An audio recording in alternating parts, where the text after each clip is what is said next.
With the new house comes a few prints that I need to make the house look a little bit better, but also a couple of functions that'll be really useful too. So today we're going to be doing just that. But before getting the printers on, we need to make a few models, and that's where today's sponsor comes in, Neuro4D. So Neuro4D asked if they could sponsor a video, I check out their website, and I'm going to use that to create the models that I need for this video because it'll be faster, and we'll see how good it actually is as well. We've got image to 3D, text to 3D, and then a few other options too, like video generation, anime art, but of course, for us, these two is what we're going to be looking at.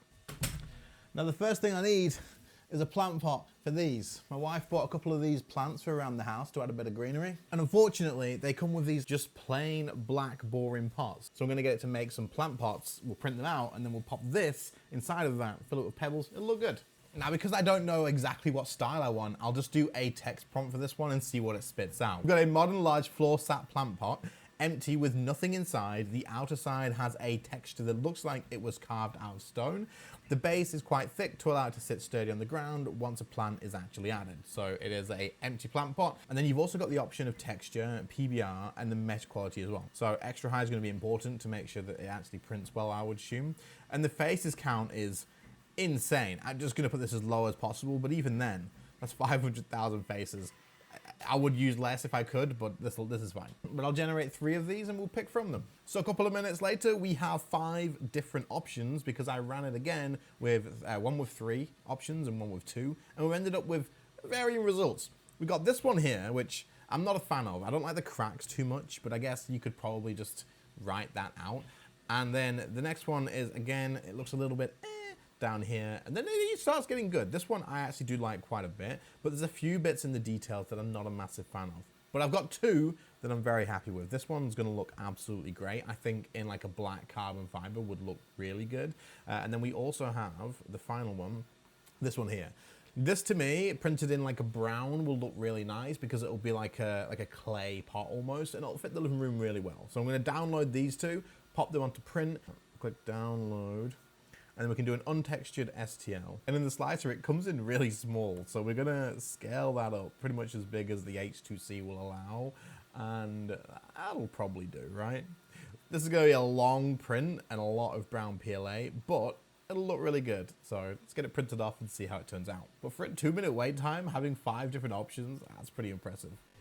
So it took some time, but it's finished and it looks really, really good. Look at this, like, I'm very impressed. Like the texture of it looks incredible. It's all consistent all the way around on this bit. There's a little bit of supports to clean up, but that's fine. I'll get to that. And it looks great. Like the whole thing's hollowed out. It's nice and sturdy on the bottom. I'm impressed. But the question is, because I did 0 editing with it, will this just fit straight in? Let's see. Okay, so it may be a little bit too big, but that's okay because it sits in really well. And all I need to do is put like some rocks around the inside here, maybe lift it up to like there, and then cover the rest of rocks. Let's take it through to the living room. Look at this, this looks so good. That color with the wood and then the rest of the background with the tree, absolutely perfect. Easiest plant pot model ever. But that's not all, because I also did this second one in carbon fiber PETG, and it looks really nice. I love this filament so much, like it's so nice, but it's a little bit small. I should have scaled it up more. I thought I would have a smaller one for a smaller plant. The plant that I've got for this doesn't fit. So all the same, I have a second one. For the garden and decorating the inside, I'll definitely get used to this. It looks awesome. Right, so with those done, the next thing that I need to do is create a night light for my son, right? He wants his room to be space themed, so I'm thinking a rocket ship. So this time we'll try image to 3D, and I've got this image of a rocket ship lamp, which I use the image generation to make. I'll make sure textures are on since that's the color. And then PBR, I think, is like lighting, shading. We can just leave that off because we're gonna print it, it doesn't matter. And mesh quality, extra high. Face count can go down to as low as it'll go. And I'll generate 3 of these because that way if one doesn't come out quite right, hopefully there will be one that works. So it looks really good. I must say, I'm impressed with how fast it is. It literally took like 2 minutes to get all 3 of these, and they rendered at the same time, right? I didn't have to do one and the other, just all at once. Any issues with this? The smoke on this one looks a little bit off, but I guess it wouldn't be even, right? Like realistically, not that it's a realistic rocket. These all look pretty much like they're gonna be the same. There's a bit of paint missing on that one, easy to fix in the slicer. It looks like there may be a bit of a seam here. I think this first one's the best one, with a little bit of paint touch up, like on this bit and around the edges. I think it'll come out looking pretty good. Okay, so to download this, we will be using the textured model and an OBJ file, because then it'll save all of the colors as well. And we should be able to just grab this and then pop it straight into like Bambu Lab or the Snapmaker slicer and just have the colors ready to go. We'll do a little bit of paint touch up in there, shouldn't take long, and then we can print it out. Just in case you didn't know, the way this works is when you get an OBJ file, it'll be in a folder, and you want to use the actual OBJ file, but you'll also have a materials file here as well, which will be all your color information, that sort of stuff. So make sure that's there, and then just drag this in to your actual slicer. It should work in pretty much all the slicers, but it works here. And it's going to say some of the stuff about the object being too small, blah, blah, blah, blah, blah. Just ignore that, go through it. And if you do have the material file, it will give you this window. And in here, you can match all of your color filaments, hit confirm once it looks exactly how you want it to be, and then you are left with this, which is that hollow at the bottom? That means that I can just put LEDs straight in the bottom of this and it'll light up. I can use modifiers to make the bottom bit, like the bottom bit with the smoke, completely hollow, so I'll print that with 0 infill. And then I can make like 100% infill layer here to block the light going up higher and just print the rest as normal. And that way I'll be able to actually have just the bottom light up. That's crazy. Well, you can also see though that there is some coloring inconsistencies, but we can just fix that. Like just grab this and paint the stuff closed. You can use the line stuff to like do the height stuff or whatever you need to do. Get rid of all the imperfections and then clean it up a little bit. Do whatever modifiers you need and print it out. I can't believe that's actually hollow. That's gonna make life so easy. So I ended up printing this out on the Snapmaker and it looks absolutely great. Like I am very impressed with this. Now the bottom is completely hollow. Now I did modifiers on this to make sure that it printed this in 0% infill. So once I'd soldered some LED strips to a USB cable, I can now plug this in and you can see just how good it looks. Now I know it might be strange to think that I didn't let the whole rocket light up. I could have just printed the whole thing in 0 infill to do that.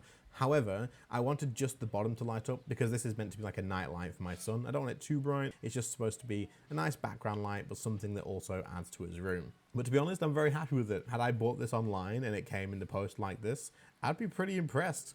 So I've been messing with this a little bit. I also created this coat hanger, which is absolutely awesome. As you can see here, it's got a perfectly flat back. I just colored it in bamboo to be brown at the back and then black on the front, so it looks kind of like metal in a way. This has screw holes in there. I just did this in the slicer. They're marked out on the actual model, you can see here, but in the slicer, I just put like a negative cylinder so that it actually made the screw holes, put that straight through. And this can be mounted up now and actually used, which is great. I mean, it looks awesome. There's like a little texture on there. I also got an image of an ice cream cone, popped it in here, turned that into a model, which you can see right here. And I'm gonna turn this into a lamp for my daughter's room as well. This is hollow inside as well. It needs some lighting. I need to create like a base for it as well. And I'm confident this will turn out awesome too. But I'm interested on putting it to the test and seeing what I can actually make, like some crazy stuff, how detailed, that sort of thing. So let's try. Now, apparently for this, we should be using the Neural 4D20, and this is gonna let us like go into a chat prompt, basically.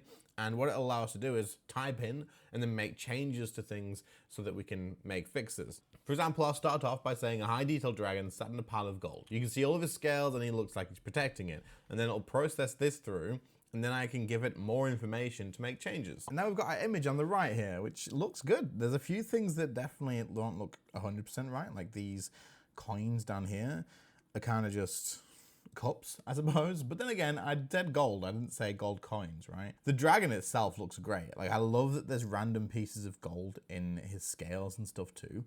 It looks really cool. But let's see what changes we can actually make. So put make the dragon skin black, leave the front chest the same color and leave all of the gold accents the same. Leave the horns, spikes and wings and just turn the green black. Go over the coins and make them like actual coins and then just add some gems like red and blue gems to the pile of gold. And that way, rather than just regenerating a whole new model, we can make changes to the one that we have. That is cool. So it's kept all of the gold really nicely. And it's evened out the gold coins a little bit better for sure. It's added some gems on there too. The gems don't look too great, but maybe we could get it to fix that. The dragon itself looks crazy good. So I'm gonna make a few more edits, getting it to go over the coins, add a few gems, fix the hole underneath, add like a stone base, and then also add a sword in this side. We'll see how well it does. This actually looks so good. What? Let's fix the hole underneath, which is perfect. The sword is great. That looks epic. I like how it's kind of kept the same theme. It's got like a gold handle there on the hilt, and then the black actual wrap around there. The ground bit is done really well. This bit's a little bit out of place, but I kind of like it as well. Like it adds something off to the side there.